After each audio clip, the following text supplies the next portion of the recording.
जय श्री कृष्णा, राधे राधे। कैसे हैं आप सभी? आशा करती हूँ आप सभी बहुत अच्छे होंगे। तो दोस्तों, जैसा कि आप सभी जानते हैं, हिंदू धर्म में कई तरह के व्रत और त्यौहार मनाए जाते हैं। इन सभी व्रत और त्योहारों का अपना अलग अलग महत्व होता है। इन्हीं में से एक व्रत है मोक्षदा एकादशी का व्रत, जिसे काफ़ी महत्वपूर्ण माना गया है। यूँ तो हिंदू धर्म में एकादशी के दिन को महत्वपूर्ण माना गया है, लेकिन मोक्षदा एकादशी सभी एकादशियों में बेहद पुण्यदायी मानी जाती है। तो आज हम बताने वाले हैं कि एकादशी कब है। तो इस बार एकादशी 11 दिसंबर बुधवार को मनाई जाएगी। इस दिन भगवान विष्णु की उपासना की जाती है और जो लोग इस दिन भागवत गीता के 11वें अध्याय का पाठ करते हैं, उनके कई जन्मों के पाप कट जाते हैं।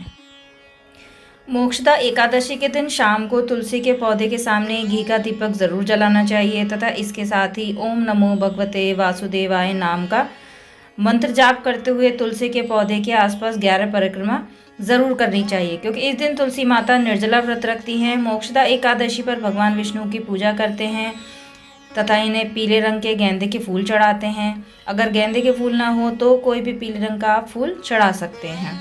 परंतु एक बात का ध्यान रहे, जब आप तुलसी में घी का दीपक जलाएंगे तब तुलसी के थोड़ा दूर आपको दीपक जलाना है, बिल्कुल उनके क्यारे के पास आपको दीपक नहीं जलाना है।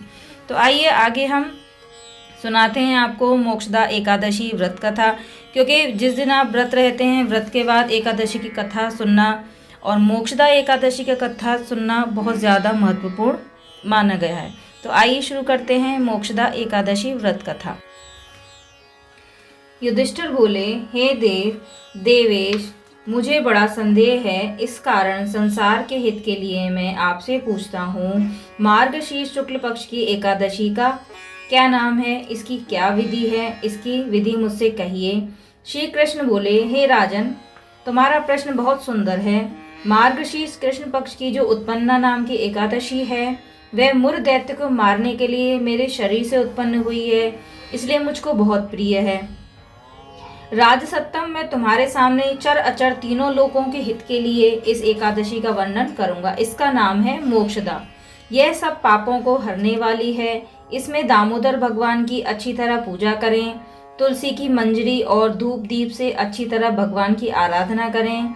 हे राजेंद्र, मैं पुराण की कथा कहता हूँ, उसको सुनो। जिसके माता पिता पुत्र अधोगति में हो, वे इस कथा के पुण्य के प्रभाव से निसंदेह स्वर्ग को चले जाते हैं। हे राजन, वैष्णवों से सुशोभित चंपक नामक सुंदर नगरी में प्रजा की पुत्र की तरह रक्षा करने वाला वैखानस नामक राजा था। एक दिन राजा ने स्वप्न में देखा कि उसके पिता को वह बहुत ही कष्ट में हैं। यह देखकर उसे बड़ा आश्चर्य हुआ। उसने ब्राह्मण से स्वप्न का वृत्तांत कहा।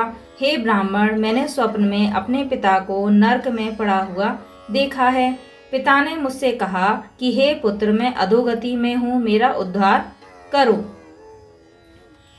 स्त्री पुत्र मुझे अच्छे नहीं लगते, मैं क्या करूं?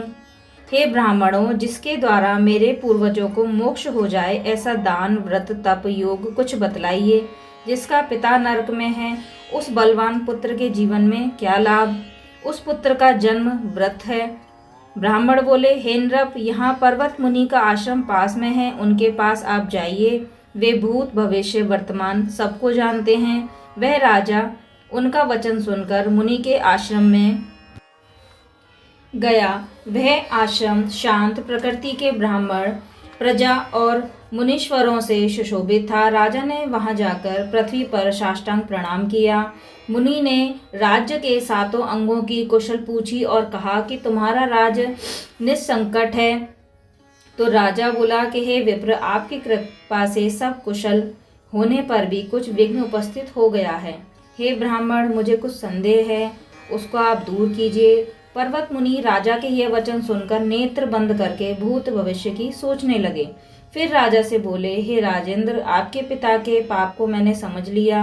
पूर्व जन्म में पत्नी के द्वेष से तुम्हारे पिता ने काम के वशीभूत होकर एक स्त्री को रति दी और दूसरी स्त्री के आग्रह करने पर भी ऋतुदान नहीं दिया।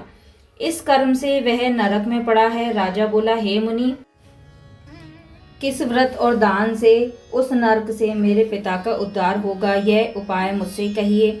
मुनि बोले, मार्गशीर्ष शुक्ल पक्ष में मोक्षदा नाम की एकादशी है, तुम सब लोग उसका व्रत करके उसका पुण्य पिता को दे दो। मुनि के इस वचन को सुनकर राजा अपने घर आ गया। जब अघन सुदी 11 आई, तब स्त्री पुत्र और रनिवास समेत विधि पूर्वक व्रत करके उसका पुण्य राजा को दिया। वैखानस का पिता स्वर्ग को गया और आकाश से स्पष्ट शब्दों में राजा से बोला, हे पुत्र, तेरा सदा कल्याण हो। यह कहकर वह स्वर्ग को चला गया। हे राजन, इस प्रकार जो इस मोक्षदा एकादशी का व्रत करता है उसके पाप दूर हो जाते हैं। तो दोस्तों, यह थी मोक्षदा एकादशी व्रत कथा। इस दिन तुलसी की मंजरी व धूपादि से दामोदर भगवान की पूजा अवश्य करें तथा इस दिन बिल्व पत्र का सागर लेना बहुत महत्वपूर्ण माना जाता है। तो यदि आपको ये कथा पसंद आई हो तो अपनी फैमिली फ्रेंड्स के साथ ज़रूर शेयर करें और हाँ, हमें सब्सक्राइब करना ना भूलें। मैं मिलती हूँ आपको अगली वीडियो में, तब तक के लिए राधे राधे।